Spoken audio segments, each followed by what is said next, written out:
2.4, we've done sort of multiplication with the integers. Let's go and sort of extend our multiplication, right? I often think of like, addition, the next level is multiplication, and then sort of scaling up again is exponents. So let's sort of jump from our multiplication up to exponents. We'll do division in the next video. So exponential expressions kind of revisited, right? But what we're doing is now we have integer values. So we could have integer base values, or just generally we could have sort of negatives in front of our expressions. So I kind of want to look at, in some sense, maybe 4 different examples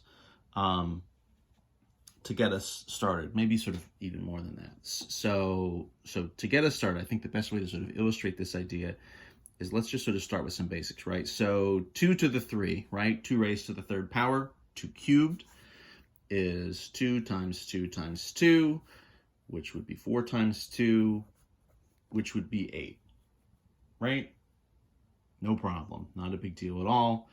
2 to the 4, if we went up another level, right, would be 2 times 2 times 2 times 2, 4 2s all in a row.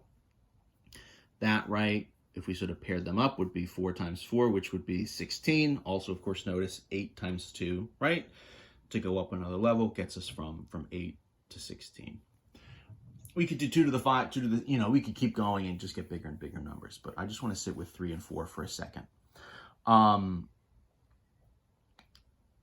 In order of operations problems, what you might see is something like in an order of operations problem, you could see something like 15 minus 2 cubed, right?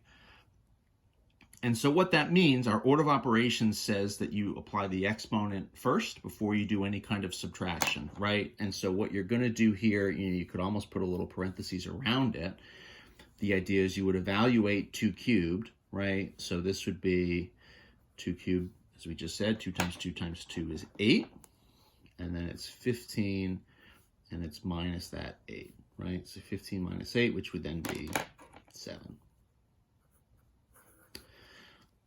So what happened here? Well, 2 cubed is 8, right? But if I do a subtraction or something, then it's what I'm doing is I'm throwing a negative in front of it, and then that gets me this obviously sort of a minus 8 instead.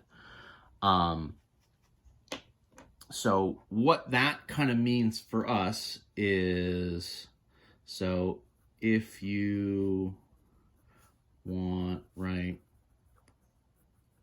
the negative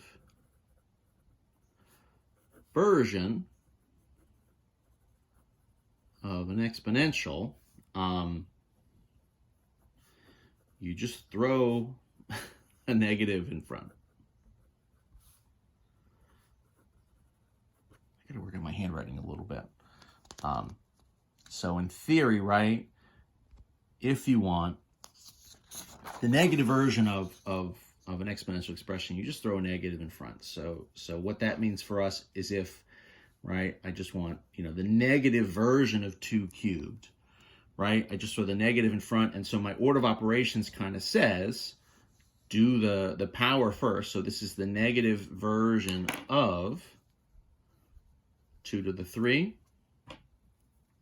So this is just one negative out in front, and then you're doing 2 times 2 times 2. Right, and so what this would get you is, for us, just like the negative version of 8. Same thing with, if we did 2 to the 4, the negative version of 2 to the 4. It's just a negative out in front, so that's the negative, right?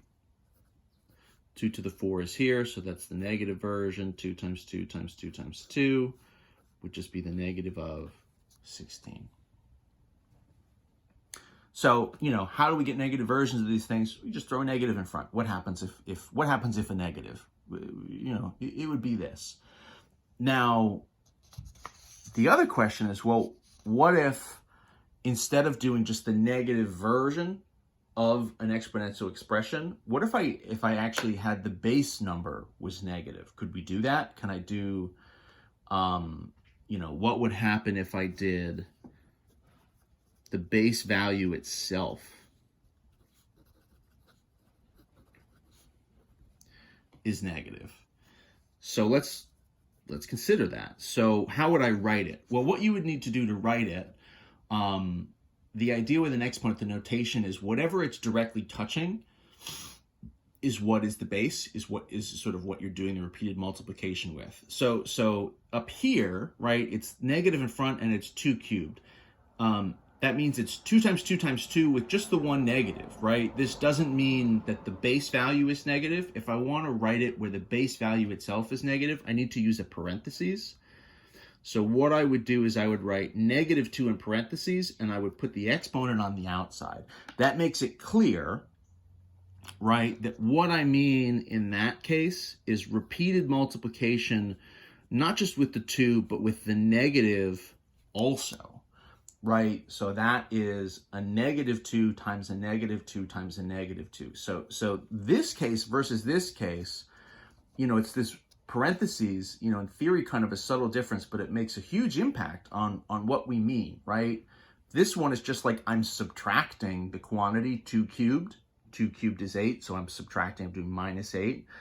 This is, I'm doing 3 -2s multiplied together. So there's not really a subtraction happening here necessarily at all. This is just the exponential expression. And what starts to happen, right, based on what we were saying before, is now I have 3 negatives. So, I'm doing a negative times a negative times a negative, 3 negatives.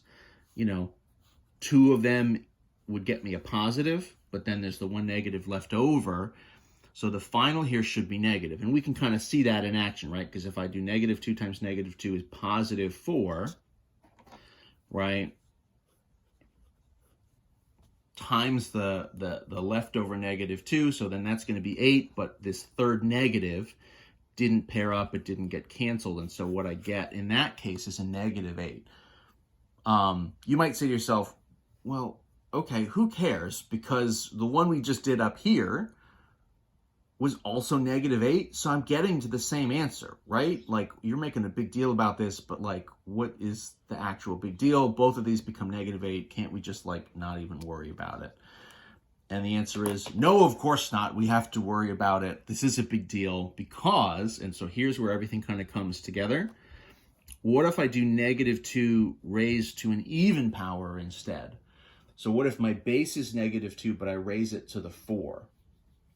So now what happens, right, is -2 is the base. So when I do my multiplication, it's not just 2 times 2 times 2 with sort of one negative sign. It's -2 times -2, right, times -2 times -2. So 4 negatives now all in a row. But what happens if I've got 4 negatives? Well, 4 negatives, right? So it's an even number of negatives, so that's going to get me a positive, right? If I start to sort of group them together in pairs, well, -2 and -2 is +4. -2 and -2 is also +4. And so what happens there, I still get 16, but now all of a sudden I'm getting a +16. So, to kind of recap, let me sort of put all these sort of side by side, right? So to kind of recap what this means for us, these sort of 4 situations, right? So this was kind of -2 cubed, right? We said was -8, versus the quantity -2 to the 3 was also -8. So, okay, those guys all kind of agree. To a certain extent, the takeaway there is, odd power with a negative base or a negative in front gives you a negative when you're finished, right? If you do an even power, so -2, or I'm sorry, the quantity, right? So the negative version of 2 to the 4, 2 to the 4 is 16. So then the negative version of that is -16 versus the quantity -2 raised to the 4, so that was negative times negative times negative times negative, 4 negatives, gets me a positive 16, right? So for an even power, the result kind of splits, right? A negative base is going to give you a positive number versus just like a negative in front. Well, a negative in front still gives you a negative, right? What is the negative version of this? The negative version is the negative version, right, of whatever your sort of number is. Let me do a couple just sort of quick examples here, and we can even throw a few more negatives in, of course, because who knows what we'll see sort of out in the wilds of the math world. So what does this mean for us? Well, this means, so let's change our numbers up. So what about, negative 5 to the 2? So what this means, right, is the negative version of 5 squared. The way people get screwed up on this sometimes is they start to just remember, okay, if the power is even, then it's positive, and if the power is odd, it's negative. But that's not always true, right? So this is the negative version of 5 to the 2. So that's the negative of, what would be positive 25, which is negative 25, right?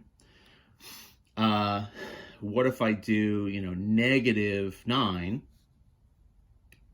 raised to the 2? So now, right, the negative in parentheses, right, the whole base is negative, so that's negative 9 times negative 9, which for us, right, negative times negative is a positive. 9 and 9 is 81. And then you can start to really expand it. What about negative version of negative 5 cubed?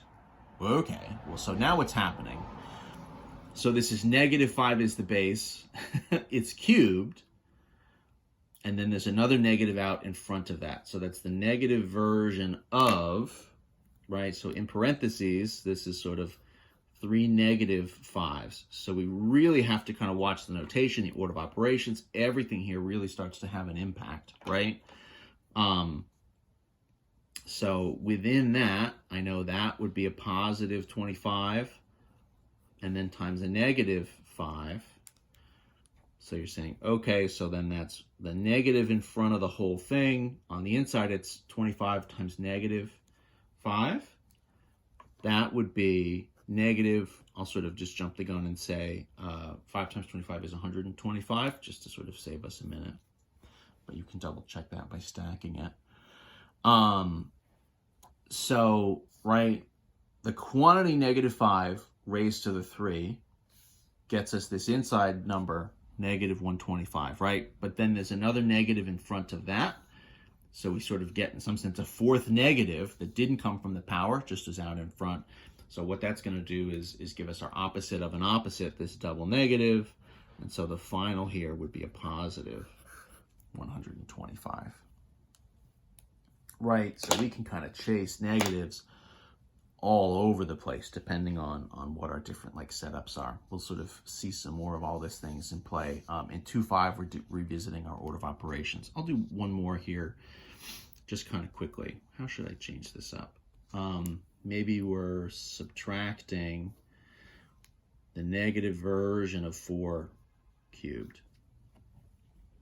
So subtle difference here, right, in what we just did. So up here, right, it's negative 5, and then the 3 is on the outside. Here, it's the negative version of the negative of 4 cubed. So it's 4 directly that's getting the exponent. So this is the negative of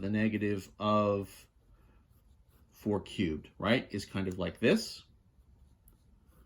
So negative, negative. 4 times 4 times 4 would be 64. And then what starts to happen is now we're sort of saying, okay, so then this is like the opposite of negative 64, right? 2 negatives, and that would be positive 64. So we start to just sort of unpack this one layer at a time. We're sort of, again, working from the inside out as we do with all of our order of operations. And that's what we've got.